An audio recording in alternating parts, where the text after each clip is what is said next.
What's up, guys? Welcome to Daily Dose of Reddit. This is your host that just started watching that show on Amazon called The Boys. Oh my god, it's messed up. Zach, and today's subreddit is r/ProRevenge. This story's called Bully Me? Fine, but I'll start a fire as I leave. I originally posted this in Nuclear Revenge, but was told to post it here instead. Sorry it's so long, TLDR at the end. The title is meant as a metaphor. There was not a literal fire. I wish I had, though. I worked at a Fortune 500 company for almost a year and a half. I won't name names, but it was a shady company to say the least. I started in their quality department, but I was literally fired for being too quality for the quality department because I would report sales agents that were forcing crying retirees into making a purchase. So they moved me to the business verification department, so I could instead make the customers happier with their purchase. I'm sorry to say I was far too good at this job as well. I got constant kudos from the quality department that I always hit my marks. I always verified and corrected information, followed procedure to a T, and even took on several extra projects just to help out, including preparing and sending gifts out to our higher volume customers on behalf of the sales reps. I was always on time, I was friendly with everyone, and yet I didn't quite fit in. As a matter of fact, only one person on this new team was someone I could talk to. The others were all mid to late 30s with kids and husbands or ex-husbands. Best way to describe them, it's the Heathers that grew old and hated it. They would constantly bully me. I don't mean tease me, I mean they would joke about forcing me to work in a broom closet. They would report me for cell phone use even though cell phones were allowed, just no recording or video calling since we would verify card and address information verbally. They would deliberately leave me out of company food orders and celebrations and even convince the manager not to promote me, and instead promoted someone who had been there less time with worse quality, only because she fit in better. She'd literally cost the company money shipping product to the wrong address multiple times and was still promoted within the department. They would also berate me for the state of my desk. I will say I don't keep a super clean desk, but we are not customer facing, and it was my organized chaos. It wasn't old food or trash, just a general scattering of notes and trinkets that never overflowed past my desk. The real juice here, though, was about 4 months into this position, I started documenting all the bullying. Every instance, every word with a date and time, and often a reference within the company system for where to locate proof of the bullying, all on those little notepads. Well, one day I come back from lunch, and they had gone through my desk to clean it, going so far as to move my trinkets and pictures around on my desk. I took everything home that day, but I know they'd actually been after my notebooks. Thankfully, I just had to buy a third one. I'd filled up the first two, so it was mostly empty. The final straw came on a fateful February afternoon. It was a Thursday. The one coworker I got along with and I had been texting back and forth, mostly Craigslist ads for job openings and funny memes to get us through the day, because remember, phones are allowed. She goes to lunch as I'm coming back, and I get called into their lawyer's office. Me and my one and only friend were being given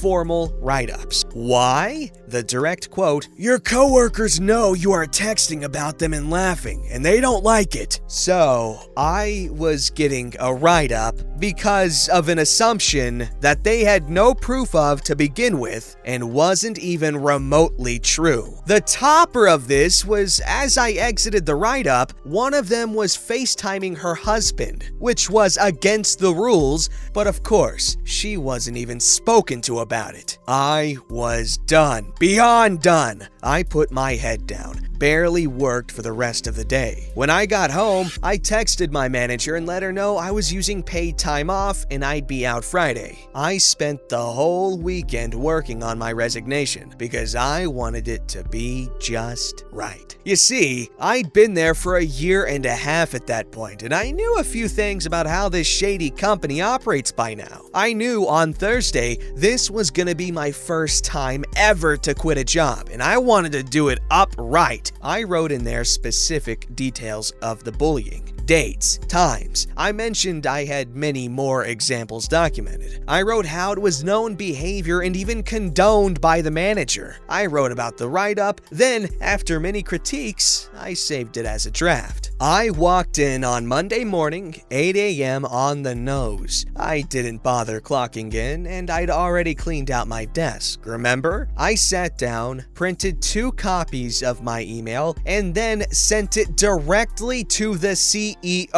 I, of course, dropped a copy off with HR and then walked out. Not a word to my manager. Only my one friend knew the plan. You see, I knew they'd snuff out the fire if I said anything to them about why I quit. Sweep it under the rug. Oh well, one more person who quit. By involving the CEO, I eliminated that as an option. In 30 minutes, their lawyer was calling me for an exit interview. They were worried I would sue for a hostile working environment. In hindsight, I should have, but I was more worried about my mental health than monetary compensation. I found out from my friend that I had, in fact, started that fire. The whole department was put under review for bullying, cell phones were completely banned, and the manager and her lackeys, last I heard, had been demoted. I also heard whispers that they dissolved it completely and merged it with the quality team, but I'm not positive on that. I'm sure it didn't fix everything, but I hope they at least keep their hands out of other people's desks from now on. Edits for clarity based on many comments. This story is from approximately 4 years ago. I googled to see if it was still a Fortune 500 company to this day,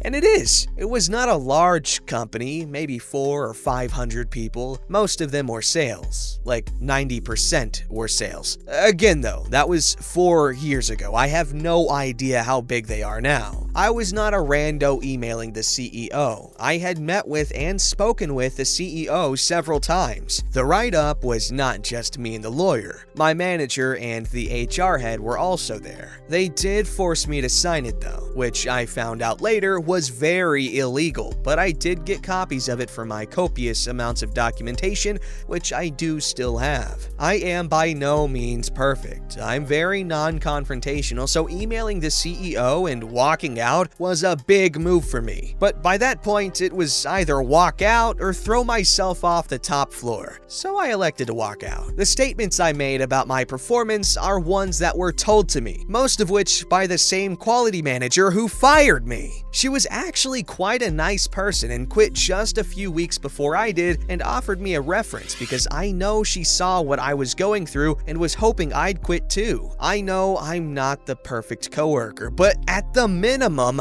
I tried to do a good job. When I say I was too good at the business verification position, I mean I am too good at assuaging the concerns of a retiree who just spent several $1,000s on things that were essentially worthless. I didn't enjoy being good at that, but I was. The salespeople would always try to get the verification calls sent to me because they knew I'd be able to get it done. A few people have questioned the reality of this post, which honestly surprises me. I thought my story was quite tame, all things considered, but everyone is entitled to their own opinion. I'm open to questions, but I am trying to maintain anonymity for the company. Not because I want to, just because I know they have a social media department that monitors reviews and things about the company. I hope this clears things up, but again, I'm open to questions. I got a good question. What color's your hair? This story's called Pass Me for Manager Promotion and Hire Your Useless Credit-Stealing Friend?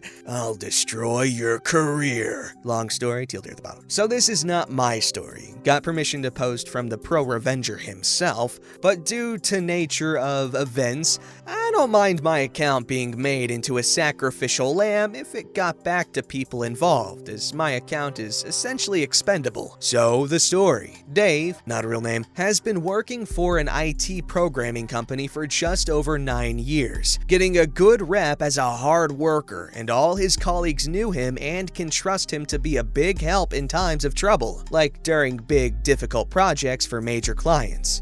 Dave's manager, John, was planning to retire and thought Dave would be a good replacement, so put his name forward as a recommendation and started showing him the ropes of his potential new job just to give him a glimpse of what he may be asked to undertake. A month later, John puts in his notice of retirement and Dave's department manager, Michael, starts the interview process. Some character info. Whilst John was a good manager, very people-friendly, Michael was not. All Michael cared about was numbers and reports. He didn't even know who most of his staff was, nor did he have very much interaction with them. Back to the story. Michael had started the interviews to fill John's position, Dave being one of the interviewees, and Dave thought the interview went really well. A few nervous months later, Michael announces the new manager. It's an outside employment, not an internal promotion. Dave was disappointed but brushed it off as there is always someone better for the job. But in less than a week, he realized just how wrong he was. The new manager, Darren, was below useless. He didn't know how to spell computer program, let alone write one. Turns out he was old friends with Michael, and Michael had helped him fabricate his resume to get him the job. The news quickly spread to all the programmers, but there was nothing they could do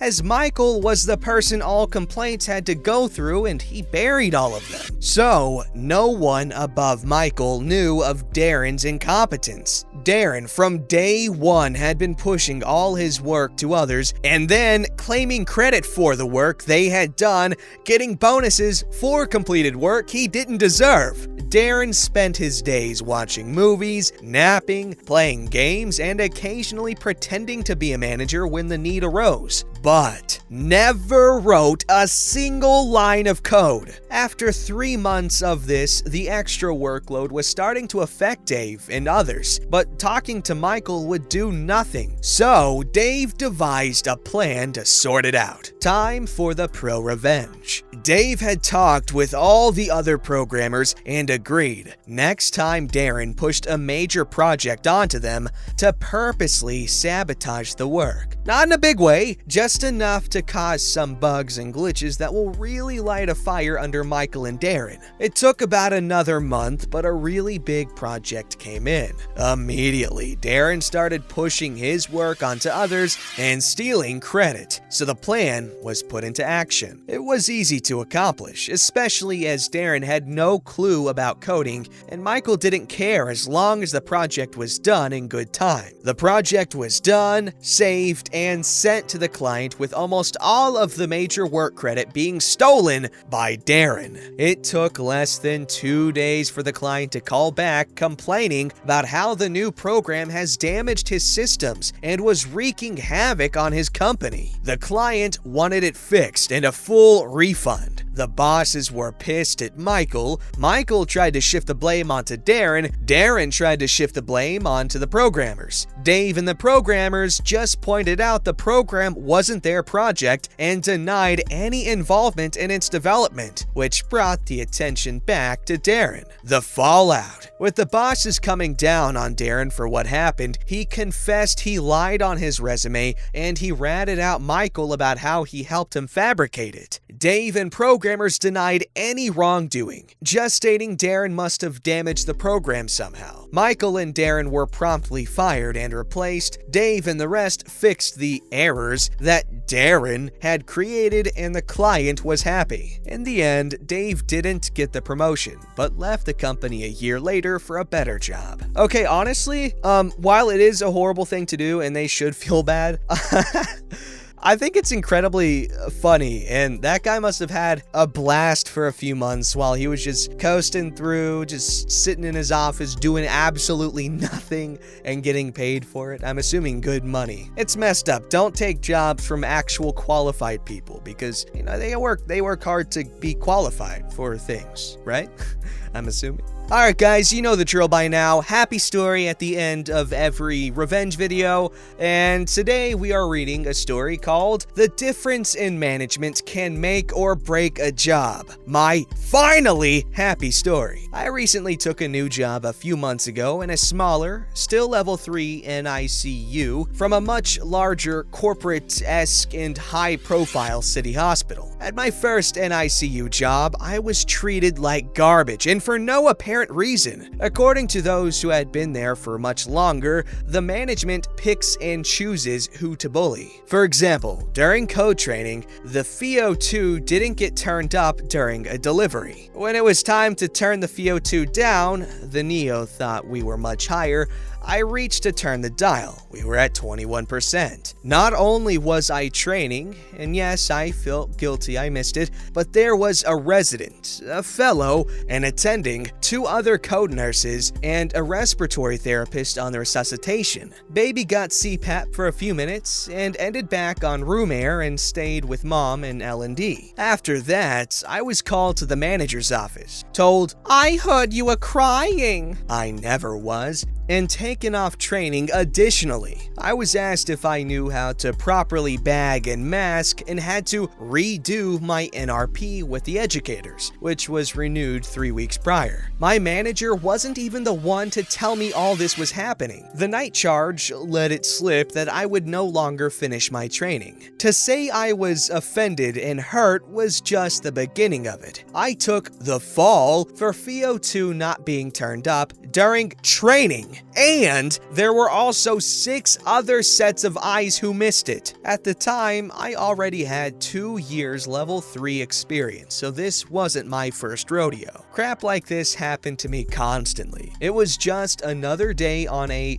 prestigious unit. I hated going to work. On top of it, my old manager is known for making fun of her employees to other employees. Yes, you heard that correctly. Now I'm finally in a place where I'm respected. The other night, we had a tragic case, and the next morning, my new manager handed me a bouquet of flowers. I must have had a confused look on my face because she went on to say, "It's for having a tough night, working great as a team, and I wanted to brighten your morning." I could have cried. Instead of being questioned about what I could have possibly done wrong, I was thanked for what I did right. That's a healthy work environment. Man, these hostile work environments are out of control, and that sucks when the people in charge are literally the ones that are giving you the grief. It's a good thing that she has a new manager now, and she can be happy. Don't forget to like, subscribe, and hit that bell to never miss an episode.